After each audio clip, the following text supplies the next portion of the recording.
In the name of God, holy eternal majesty, holy incarnate word, and holy abiding presence, who upholds all who are falling and raises up all who are bowed down. Amen. To what will I compare this generation? Was that frustration in Jesus' voice? Or was it more like a bemused chiding? Is he scolding or is he gently mocking? Children would gather in the streets and play a game imitating what they had seen grown-ups doing. The game was called Weddings and Funerals. Some of the children would lead the others in a mock wedding, dancing to joyful music. And they would play penny whistles and draw the others into the dance. Soon, everyone would join in. After a time, some of the children would start a mournful tune, a dirge. They would wail and beat their heads and pound their breasts in mock despair. They were imitating the adults that they had seen in funeral rites. The other children would join in. Back and forth they would proceed, alternating between expressing exuberant joy and devastating sorrow. That was a game children played in the ancient Middle East. And children all over the world play some version of it in their own times and places. It is a way of becoming socialized into the roles that they will play as adults. Jesus imagines that something has gone wrong with this game of weddings and funerals. Everything has ground to a standstill. Some of the children begin to shout, "We played the flute and you would not dance." And others would shout back, "We wailed and you would not mourn." The game has broken down. In order for it to be fun, everyone has to join in and play along. But now, some of the children refuse to respond, and each group accuses the other of ruining the game. "You started it." No, you started it." Now the children are really imitating adults. Their game has become a game of mutual recrimination. Jesus says to his contemporaries, "Look, you are just like those silly children. John the Baptist came neither eating nor drinking. He piped a mournful song, but you disapproved. You said, 'He's an extremist. He's a fundamentalist. He is unsophisticated. He is too radical. He has a demon.' And then the human one, the Son of Man, comes along eating and drinking and playing a joyful song. And all you can say is, 'He's a glutton and a drunkard. He's a friend of tax collectors and sinners. He's too casual about the strict demands of religion. He doesn't care a bit about purity and holiness.'" The poet W.H. Auden wrote, "If there when grace dances, I should dance." But Jesus says to his contemporaries, "No, you refuse to dance. You just want to stand back and disapprove and complain." And then Jesus says something rather odd. "Yet wisdom is vindicated by her deeds." What in the world does that mean? Why in the world does Jesus say that here? Theologian James Allison says that Jesus is giving a complex spiritual teaching based on the book of Ecclesiastes. Some of the people listening to him would have immediately picked up the allusion, especially the religious authorities who were so troubled by John the Baptist and by Jesus. Most of us also know the passage Jesus is referencing. For everything there is a season and a time for every matter under heaven, a time to be born and a time to die, a time to plant and a time to pluck up what is planted, a time to kill and a time to heal, a time to break down and a time to build up, a time to weep and a time to laugh, a time to mourn and a time to dance. Some of us will remember that Pete Seeger put those words into a song that was very popular in the 1960s. Now, the central point of the book of Ecclesiastes is the contrast between vanity and wisdom. To be bogged down in vanity is to be paralyzed, going nowhere, allowing the community to break down in mutual recrimination. That's how Jesus sees his contemporaries. And isn't it also a description of a lot of our contemporary politics, a lot of our online discourse? But wisdom is also in the world. When Jesus says wisdom is vindicated by her deeds, he's referring to himself. When Jesus goes on to thank God for hiding those things from the wise and intelligent while revealing them to infants, the words wise and intelligent should have quotation marks around them. The so-called wise and the so-called intelligent. The infants are those who are receptive to the arrival of the one who is now fulfilling creation. James Allison says, this coming of the Lord is not prophesying the arrival of a miracle worker. It is announcing the arrival of the Creator who is fulfilling creation, turning bits of futile and vain creation into creation, capital C, made fully alive and rejoicing. The wisdom that Jesus embodies is the wisdom that understands God's love as the reality that saturates all of creation. And it is the will to enact God's love in creative ways. And so Jesus offers an invitation. Come to me, all you that are weary and carrying heavy burdens, and I will give you rest.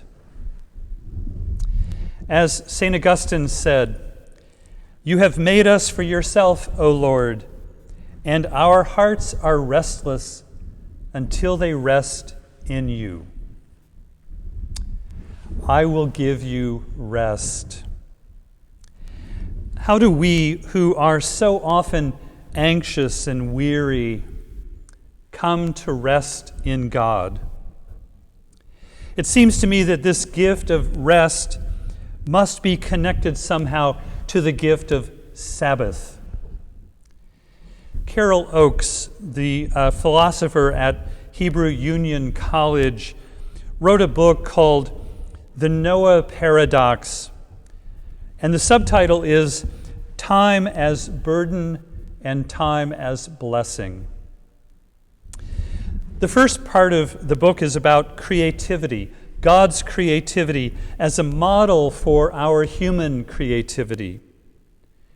It is often thought, she says, that God created the world in 6 days and then rested on the seventh day. But she argues that on the seventh day, God had not ceased creation.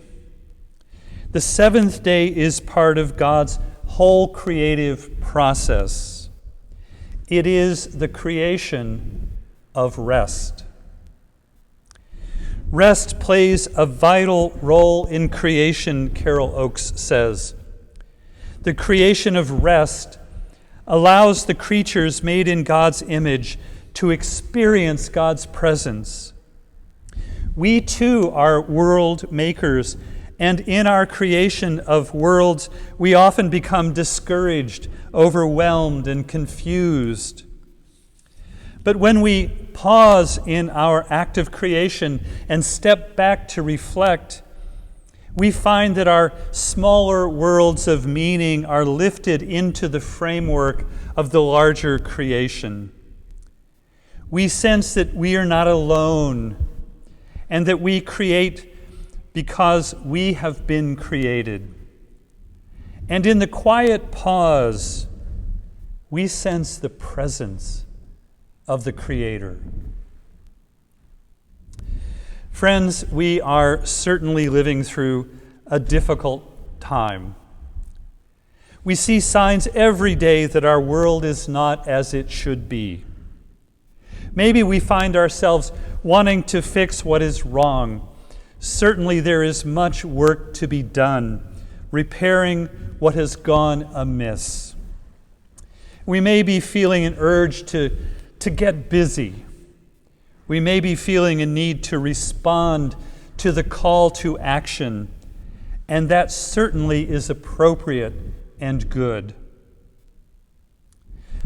If our action is to make a difference, we also need to be grounded. We need to connect to some vision of what a better world would look like. We need to be sustained and energized by a source outside ourselves.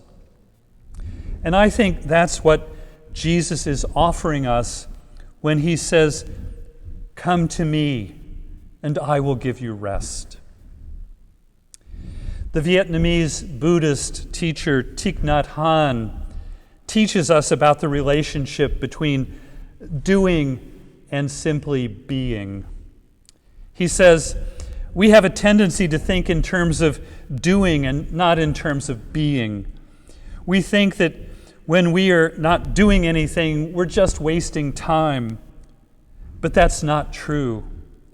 Our time is, first of all, for us to be. To be what? To be alive, to be peaceful, to be joyous, to be loving. And that is what the world needs most. So says Thich Nhat Hanh. Our family had a tradition for nearly 2 decades of going up to the Stratford Festival in Canada. When our children were growing up, we would go nearly every year.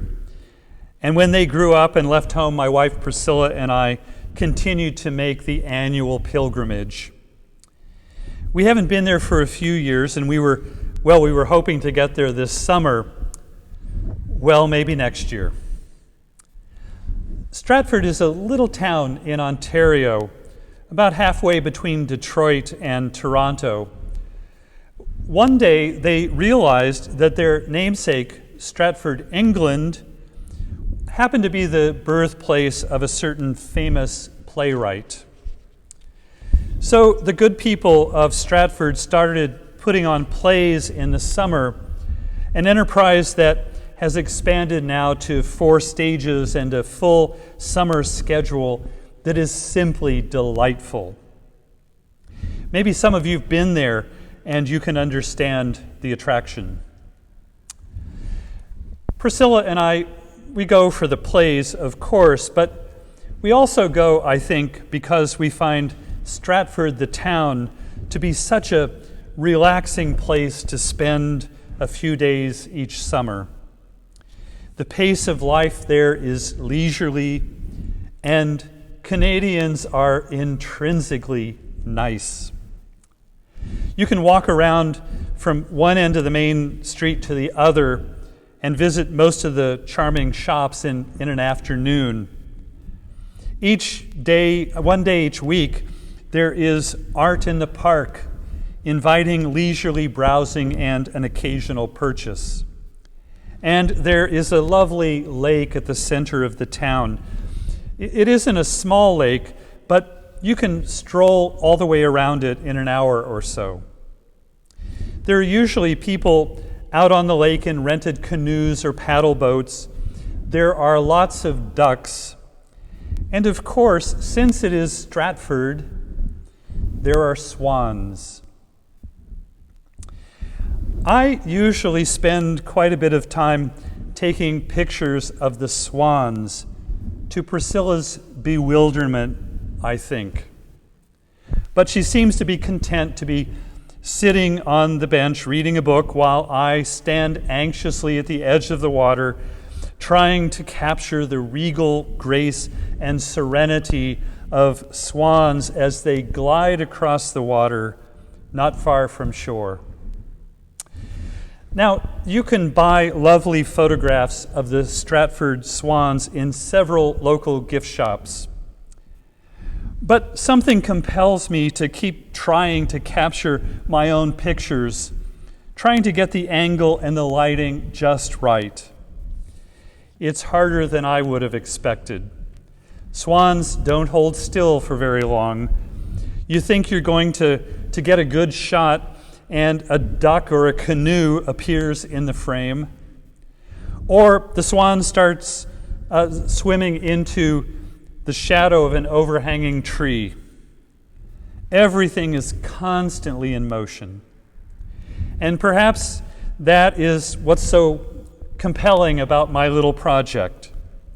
The swans are constantly in motion, and yet they exude grace and serenity and calm, even rest. How do you capture that with a camera? Well, I keep trying. I really hadn't thought much about the spiritual lessons of my photographic pursuit of swans until I read Rainer Maria Rilke's poem, The Swan. What he describes in the poem is a spiritual awakening, a transition to a state of spiritual rest. Walking on land, the swan is awkward and ungainly, lumbering about with great effort and clumsiness. But then, says Rilke, then the swan nervously lets himself down into the water, which receives him gaily, and which flows joyfully under and after him, wave after wave, while the swan, unmoving and marvelously calm, is pleased to be carried, each moment more fully grown, further and further on. The swan, for Rilke, is an image of inner spiritual rest, in which we consent to be carried and supported by the life that has been given to us, trusting in that each moment we are supported by the Creator of the stars and the sun and the moon. In spite of all the limitations of life, all the burdens and all the labors, all the tasks that remain undone, all the clumsy living and all the weariness, we are given an invitation. Come unto me, and I will give you rest. Amen. And thanks be to God who makes it so.